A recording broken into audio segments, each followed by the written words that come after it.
of the all-women's racing series gets underway here at the Cremona circuit in Italy. It's time for Superpole to get underway, and the riders are about to head out onto the circuit shortly as well to get all of the action underway. Let's cross over then to our commentary team for all of the action ahead of Superpole. Round 2 of the FIM Women's Circuit Racing World Championship takes us to Cremona, situated in the Lombardy region, northern Italy, with music at the heart of its culture stretching all the way back to the 12th century. But this weekend we exchanged music for the sound of motorcycles and the World WCR Superpole session. Maria Herrera and Beatriz Nela come into Cremona equal on 45 points at the summit of the championship after taking a win and a second place each 3 weeks ago at Assen. Taking you through this Superpole session, as ever, is Liam Hodgins and Steve English. And Steve, for this session, temperatures have risen this afternoon compared to this morning, and that could throw a few headaches the way of the riders. Yeah, you can see there almost 50 degrees track temperature here for the WCR class. Shouldn't be that much of a factor with these bikes just because they're not too temperamental really compared to a super bike in the hot temperatures. But for the riders, there is a lot less grip out there compared to this time last year. We've also had a recent test here in Cremona, and the conditions are very different for that as well. So everyone's kind of had to get themselves up to speed in much hotter conditions here for this race weekend. But what's been interesting is straight away a lot of riders were down to the speed they had in the test, so no one's having to really build up into the weekend. They're straight down to speed. Yeah, they are indeed, and we're speaking to a few riders that really felt positive about the test here a couple of weeks ago. They did say from pre-season testing that the game has really moved on quite a lot. 2 seconds a lap faster they were going, and this morning's session we saw Maria Herrera already down towards her all-time lap record of last year. Yeah, only a couple of tenths of a second off Carrasco's pole time, and that pole time is sure to be faster this year compared to last year. After the free practice session, everyone's had a few hours to get themselves ready for this session. And the one thing that's really interesting, speaking to some of the riders in the WCR, they've all said the same thing. They need to be ready to go straight from the outset and be at the end of pit lane, be in the group from the get-go, because last time out in Assen, a few riders felt like they were kind of stuck in no man's land throughout the course of that session of just not quite being in the right place to use a tow. If you don't have a tow from turn 10 to turn 11, you got no chance of a fast lap. Yeah, it'll be quite interesting to see what Beatriz Nela does, the first-time race winner last time out at Assen, because she, in the Superpole session, went out by herself and just kept turning out the laps. However, she does know this place from last year, unlike Assen, so she might play her cards differently, as you said. She might be out there in the group. She might be leading out because the riders will want to tag onto the back of her or Herrera, who were the top two in the session this morning. There we see the championship leader, 45 points, a second place last time out and first. We spoke to her yesterday for a feature interview, and she couldn't quite let that second place go. She felt like she was a rightful winner of it, so to speak. But she managed to show her cards on the Sunday. First time race winner, first time she's ever stood in the top step of the podium here in World WCR. And she timed it to absolute perfection with this overtake on Herrera going towards the last chicane. And really, Maria had no issue or had no answer coming back against Nela. Yeah, we saw that Beatriz was able to just be the fastest rider in race 2, claim that race victory. It was a smart ride by her to be able to get the win, and she learned the lessons from race 1. Race 1, she exceeded the track limits on the last lap through the chicane, and the one thing in Assen is we know that that's going to be a penalty, so it was fair cop really for her to lose that race win, or the chance of that race win. But herself and Maria Herrera, they were the fastest field last time out. But what was interesting is we did have other riders up there. Sarah Sanchez was very fast throughout. The one rider that really impressed me was Avalon Lewis, and for Avalon on the number 21 machine, she was able to be in that lead group in both races, really strong and fast and consistent. A crash on that last lap cost her a lot of points though. Yeah, Avalon Lewis made her debut in World WCR here last year at Cremona. Managed to pick up a P5 in race 2 last year, so really good form around this circuit. And of course she was running in 4th place with leading group, more importantly, in Assen, and she seems to be a rider that we can expect to be fighting at the front throughout the year. Yeah, we saw Av last year have a really strong Cremona weekend. She qualified on the second row of the grid, ran inside the top 5, had a top 5 finish in 4th in race 1, and then a non-score in race 2 of the crash. But for her, she's been very consistent since she's jumped onto the WCR grid to be able to show what she can do, and that's the key for riders making that step. Yeah, it really is indeed, and we'll expect to see a few riders maybe making a step from Assen onwards. Speaking to a few of them over the course of yesterday, and they seem to enjoy this track a lot bit more. Assen was really quite difficult for a few of them that had never been there before because it's a difficult circuit to learn. However, Cremona's a lot smaller, a lot easier, and they have done tests here as well. This is interesting as well to see the riders that immediately jumped out of pit lane. We saw Lucy Michelle, we saw Mal Dobbs, Taylor Ralph, all the first riders out of the pits. They want to be in a position to be able to control their Superpole session. If you're at the back of a group, you have to fight your way through it. If you're at the front of the group, you've got an extra couple of laps to try and latch on to the back of someone to give yourself that opportunity to set a fast time. So this is a strategy for these riders to make sure that they've put themselves out there at the right time. A good marker at the front of this group with Mallory Dobbs on the number 14 machine. The US rider just leading the way. There is Adela, the Czech rider, on the number 19. Not seen too much of her so far this season, but she's another rider that potentially could be expecting something from this end of the number 19 pink and black machine. The number 33, part of this group as well. That is Lou on the back, and she's another rider that's one of the tallest in the field. Just for Adela as well, it's interesting for the number 19 because last year she finished the season quite strongly. She had a couple of top 10 finishes in those final rounds of the year, and I think for Adela, if you look at what she did in Estoril with those 2 top 10 finishes, it showed some potential. And then the opening round of the year was a lot more difficult for her, and she found herself scoring points in race 1, out of the points in race 2, but in and around that P14, 15, 16 battle throughout. So for her, it's about giving yourself that opportunity to be able to make that step to give yourself the chance to score some decent points. But it is difficult to be able to do that. This field, with everyone out there on the same bikes, if you qualify badly, you get in the wrong group in the race and you give up too much ground. You really do need to qualify in the front couple of rows of the grid to give yourself the chance to go with those leaders in the early stages. If you qualify on the 4th or 5th row of the grid, you stay in that mid-pack no matter what. It's not just about the qualifying, it's also this race start as well. We saw from Roberta Ponziani last time out in Assen. She qualified quite well in the second row of the grid, but then she dropped back early on and really had to fight forward. So they've been hoping that the qualifying goes well, and of course the race start goes well also. Number 20 just saw on screen there, that was Natalia Rivera on the GRT Yamaha World WCR machine, as we watch Maria Herrera come out of pit lane, and she picked up a race victory here last year, but quite importantly for the championship, she was involved in that incident with Sarah Sanchez in the final corner, or the final lap of last year's race, and it really did give her an uphill battle towards the end of the season. Yeah, it made it basically impossible for her to be able to come out on top up against Ana Carrasco, and for Maria, that was the story of her season. There was only 3 races she didn't finish on the podium, and 2 of them were retirements due to crashes, and then another was just finishing in 4th, and she missed out on having that consistency that Ana Carrasco had last year. For Herrera, she's very motivated to put the record right this year and win this championship, and she's still as focused as ever on Ana Carrasco, because the comments in the press this week have all been based around Ana, and it's been interesting to see that from Maria, because she needs to focus on doing her job. Yeah, and quite interestingly, Maria has won 7 races in World WCR from 14, so that's a 50% strike rate, and Maria, no wonder she has a target on the back, but Beatriz Nela, she'll be another rider with a target on her back, and from what we've seen in Athens so far this weekend, it seems to be a 2-horse race so far in the early stages of this championship, as we watch the brand new World WCR race winner exit pit lane. And we saw this in Assen. She was happy to do this all by herself. Just to say as well, Lucy Michelle's fastest lap time on her first stint, a 43.1 on her first flying lap. That's only a 10th of a second off the time she did this morning. So she is immediately down to the same pace she had in the free practice session. Obviously, track conditions are a little bit different. It's gotten to be almost 50 degrees now. It was around about 35 degrees when the WCR riders were out on track this morning. So you're having to feel your way around and understand what's happening out there. But the times are only going to get faster and faster. And certainly you can see here for Avalon Lewis just making her way around. She's on course to move up to the top of the time sheets. Chloe Jones on the number 15 bike just behind her as well. Worth keeping an eye on Chloe's time. She's a few tenths of a second faster as well. And Chloe's been really impressive since she jumped onto the WCR grid at the end of last season, and she's been able to come in again at the opening round of the year in Assen and show herself really competitively, because she was able to qualify on the 3rd row of the grid, finish both races inside the top 7. It's about making that small step to go with the leaders in the early stages, and then you're able to come away with, instead of a 6th and a 7th in Assen, maybe a 4th and a 5th. Yeah, absolutely. And you've got to remember, it's only her 3rd World WCR race weekend this weekend, and she has, as you quite rightly said, shown herself really well.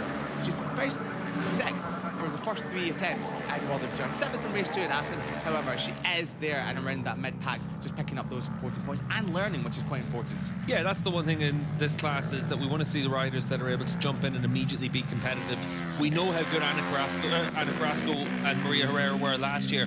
That gave us a good yardstick to judge the likes of Sarah Sanchez. Sanchez has come in, she's won races, she's been a contender all the way through since WCR started, so we know she's up at that high level. Beatrice Nail has made a big step forward in the second half of last year and into this year as well, so we know how good she is. And then you're waiting to see who else is able to consistently go with them. Yeah, it'll be quite interesting to see indeed, and we just see the big steps coming forward from all the riders throughout the grid. There's Astrid Madrigal. She picked up a couple of top 10s last time at Assen. Another rider that ended the season strongly last year and continued that form this year, as Maria just went and set herself a brand new all-time lap record on her first flying lap on a Friday in Superpole. Yeah, first flying lap, she's immediately down into the low 40s there with a 40.4. What's interesting is a few other riders were able to find time compared to where they had been, and it looks like Sarah Sanchez might have just had a lap time deleted as well. Got a crasher down there, and that looks to me like Jess Howden down there.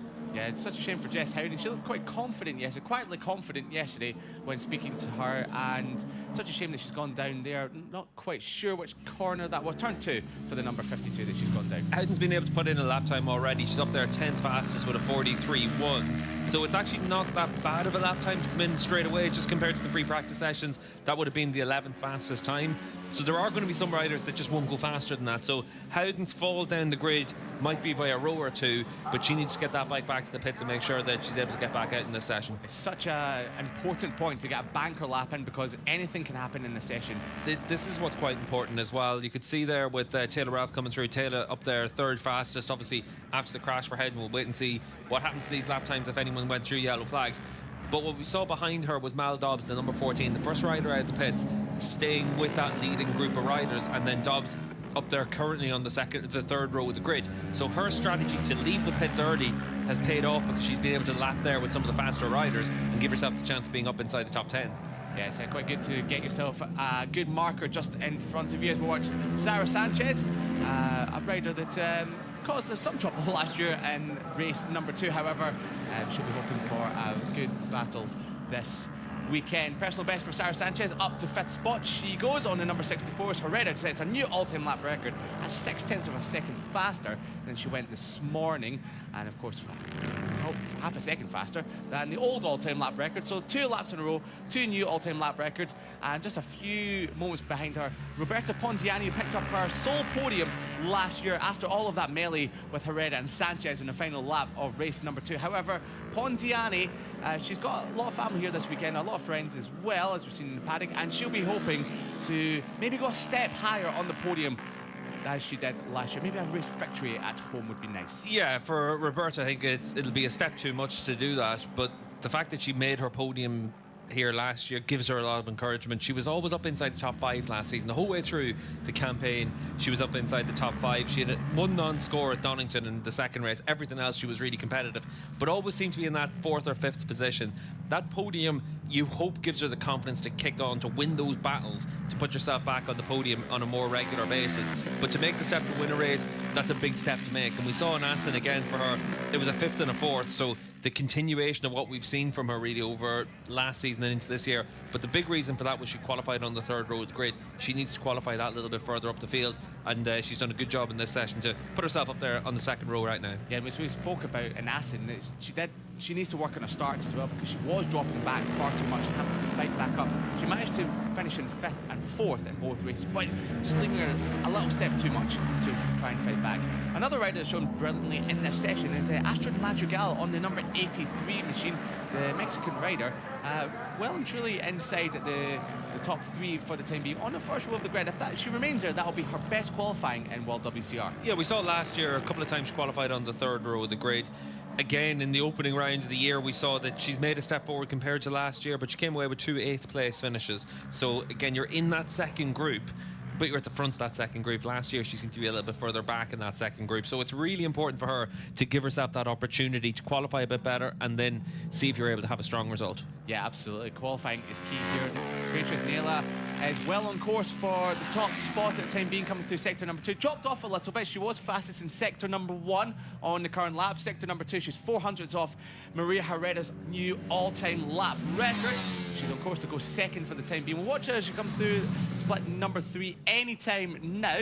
And as she comes to the end of the lap, she's now dropped another 0.4 of a second, so she's losing a bit of time in sector 3 as Nela. What's interesting is Maria Herrera isn't the fastest rider in sector 3. She is in sector 1, 2 and 4, but it's Roberta Ponziani that's actually faster in that third sector. So an area of the track where Maria needs to find just a few hundredths of a second to be fastest, but it does show that some of the other riders are able to be pretty competitive as well. Yeah, indeed. I wonder if maybe it's just a long straight and Ponziani's maybe just getting a bit of a slipstream while Maria did her lap on her own. As we see Nela come across the line. That's an important lap from Bertha with Nela. Front row of the grid, half a second off, more importantly, but at least she's on the front row. But she'll be a little bit worried about the time that she's given away to Herrera on that lap. But she'll be looking to do what she did in Assen, just keep building towards the end of the session. Yeah, all that time being lost in sector 3 though, so again, it's another one of those ones where picking up the toe at the right place costs you about a half second if you don't have it. So we'll see what Nela's able to do on her next lap if she gets someone to work with. Now that we're halfway through the session, this is where you do need to find a draft partner. Who's going to give you that opportunity to open a little bit of a window for you to find that free time, because it is free lap time if you get that slipstream. Yeah, it is indeed. And Natalia Rivera, she's on screen now. Well, she was on screen for a second, but she's already up inside the top 12 and 11th spot as we're looking at Lucy Bodicel on the number 17 machine, currently sitting in 15th spot for the time being, 3.6 seconds off the all-time lap record set by Maria Herrera about 7 minutes ago. So some of these riders just finding the groove again after being off for a couple of weeks, but just trying to find the form that they had in testing here. Yeah, just looking at the times as well, it looks like Jess Howden's had her lap time deleted incidentally, so Jess currently 25th on the grid, so we'll wait and see if Jess is able to get herself back out on track. But as it is for Howden, that crash has cost her an awful lot now. It has indeed, and Madrigal further back, continuing on that good showing that we saw a couple of laps ago. 2/10 off at the third sector. That would put her into third for the time being. Can she hold that on through sector number 2? If it's 2/10 off Maria as she comes across the line any moment now, that will put her up to second. As we see Bodicel, she's claimed 2 more positions. She's gone from 30th up to second as we're back with Roberta Ponziani coming through the final corner. And I think we have Madrigal following Maria Herrera just behind Ponziani. Ponziani, a new lap time, she goes up to second, or stays second, with Madrigal finding at her personal best. She is now a 10th and a bit off Maria Herrera. So the starting close in on Herrera just ever so slightly, as Maria Herrera is part of that group that we've just cut away from. Back to Paquita Ruiz on the number 46 machine. The Spanish rider, the Catalan rider, incidentally, picked up a P6, 2 P6s here last year. Hasn't finished outside the top 6, or only finished outside the top 6 once in her last 10 outings. So she really is somebody who has found a good bit of form within the mid-pack. So as we watch coming through the corner on towards the back straight, 1.5 seconds off, so not going to be an improvement on this lap so far.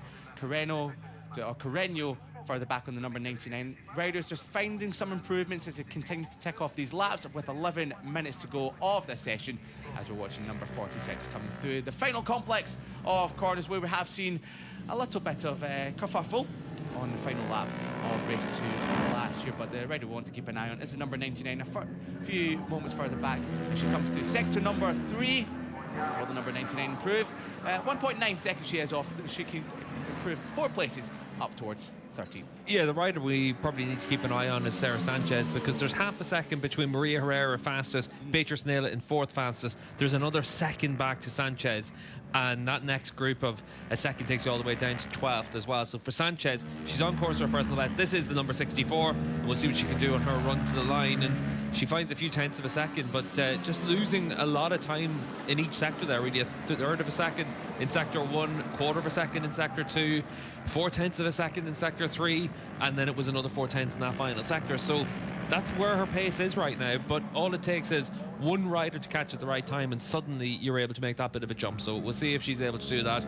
As it is, her 41.7 in all likelihood is going to be good enough for top 3 rows of the grid, but she needs to be a little bit closer to the pace. So plenty of time for improvements, just under 10 minutes remaining. Chloe Jones on a good lap. The rider that has finished inside the top 4 of her outing so far in World WCR. 2/10 off is split number 1, but she is part of this pack, so she might lose some time in the middle here, just up behind Roberta Ponziani, with a couple of riders outside wide, and yeah, she's dropped off 7/10 in Sector 2. She's half a second slower in Sector 2 than she was on her personal best as well, so for her, she's lost too much ground in that sector, but we'll wait and see if she's able to just keep herself in this group for her next lap, and then she gives herself the chance to maybe have a slipstream down the start, finish straight, and then put yourself in a position to maybe pick up another one down the back straight next time around. You've got a good marker just in front of her. Roberta Ponziani currently sitting in second on the number 96 machine, and Chloe Jones is not one for sitting back, already drafting past the Italian, and she's tagged onto the back of Perenno, the number 99. So she's still pushing on in this lap, even though she has 2.1 seconds off. So I think she's just trying to get herself into the groove for the flying lap as she comes around the final corner. Not much improvements going on. Michelle, just further back, currently sitting in 10th. She's on for an improvement at the time being on the number 16 machine. Carreño on the number 13. She comes across the line. No improvement there. So as we come towards the end of this session, there's not too much improvements, but we are still to watch the thunder before the storm, and within the last 5 minutes. So Michelle comes through the final complex of corners.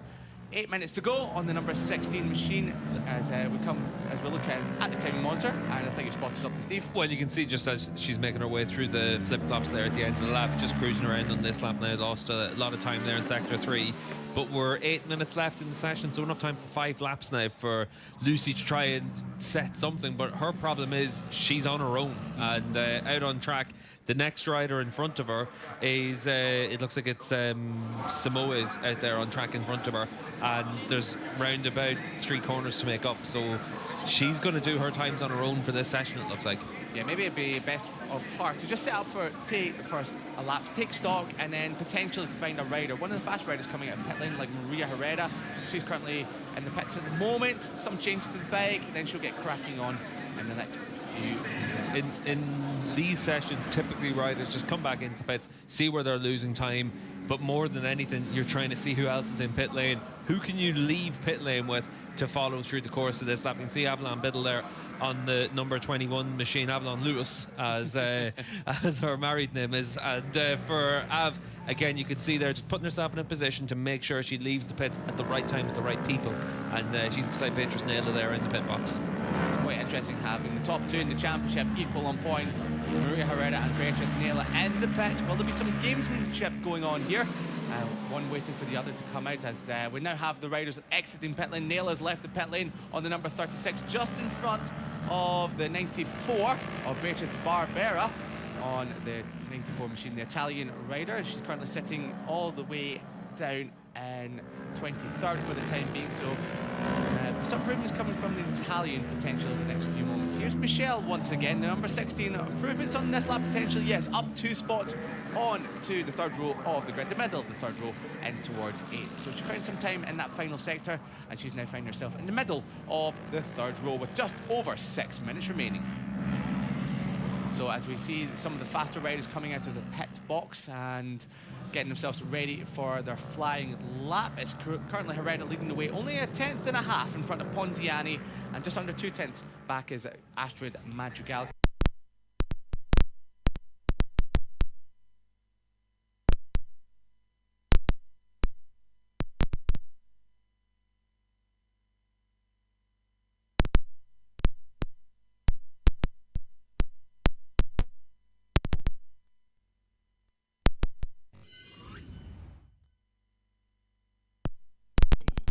Apologies, we seem to have lost TV pictures as things currently stand while we try and get everything else sorted. We've got no TV signal from us as well to come in.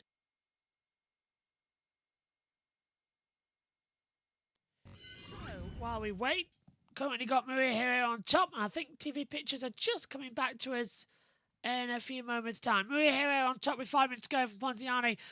Madrigal as well, looking as well. The TV pictures, 7 minutes to go. Many top riders still running in with this session as they come down towards the first few corners.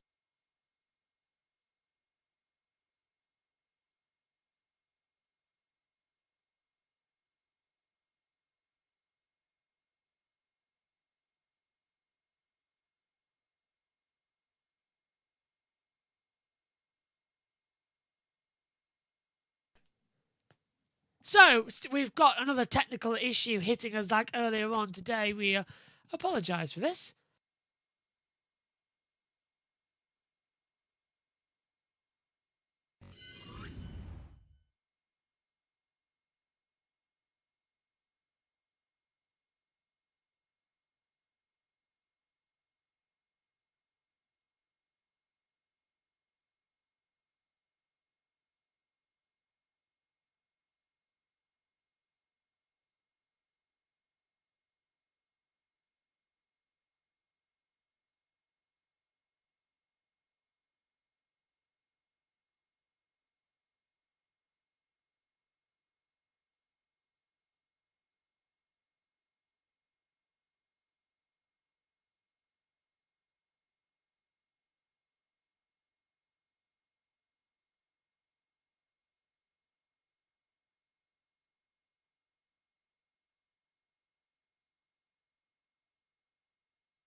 She's 2 seconds off the pace, 2.1 seconds off the pace there in 10th position. Only needs to find a 10th of a second to move ahead of Lucy Michelle. So we'll see if she's able to find something now in this final sector to give her that opportunity. She's 1.3 seconds off through these 3 splits, so maybe she'll be able just to move herself up onto that 3rd row of the grid. Yeah, but quite an important one for Ruth as she comes through the final corner on towards the home straight. Checkered flag is waving for the session over. Can Ruth move up on towards the 3rd row? Yes, she can. The outside of the 3rd row of the grid. 1.7 seconds off, but that's a great effort there from the number 46, with Bondi moving in towards 12th as Bodicel on the 17 comes through the final corner, the back to final corner here at Cremona. Across the lane we go for the number 17. Will it be an improvement? Yes, up by 2 places onto the front of the 5th row of the grid in 13th spot. So great effort there from the number 17 towards the end of the session. However, it is Maria Herrera that leads the way for the 2nd time in 2025, as we've seen Sonia Lloyd go down at turn 2. So I'm not sure if that was just after a checkered flag, potentially, that Lloyd has gone down. It looks like it might have Yeah, been. it looks like it's just at the end of the session there, and the checkered flag already out. So that's a bit of a mistake there for Sonia, but for her, it's still about trying to just learn what you can now over in Europe for the first time full time. And this is her crash just at the back on 32. Very strange crash, that. Maybe grabbed a bit too much front brake, maybe a bit too heavy on the front brake and just locked the front, or potentially a technical issue there, but very strange there. But thankfully, she was able to walk away. Yeah, that just looked really, really weird for her there, and cruising as well. Yes. At the end of the session. So she's already finished her session and didn't look like she was trying to push on to learn anything. So just looks like something's gone wrong there for her on the bike, because that's a very unusual crash. Yeah, nothing's gone wrong, however, for the joint championship leader, the number 6, Maria Herrera. Pole position for race 1 tomorrow here at Cremona on Saturday, ahead of her teammate Roberta Ponziani. Great effort there from the Italian rider to be only a 10th and a bit off Maria Herrera, and Roberta Ponziani putting herself in prime position to repeat her podium here in race number 2 from last year. And just Sorry about the issues we're having technological over here in the booth. Hopefully we can get that sorted for you shortly. But we'll be back then for the action in a few moments' time for the World Superbikes Practice 2. That'll be on JB Motorsports 2. Race 1 tomorrow and on Sunday, 11:30 British Summer Time. Join us then. Bye-bye.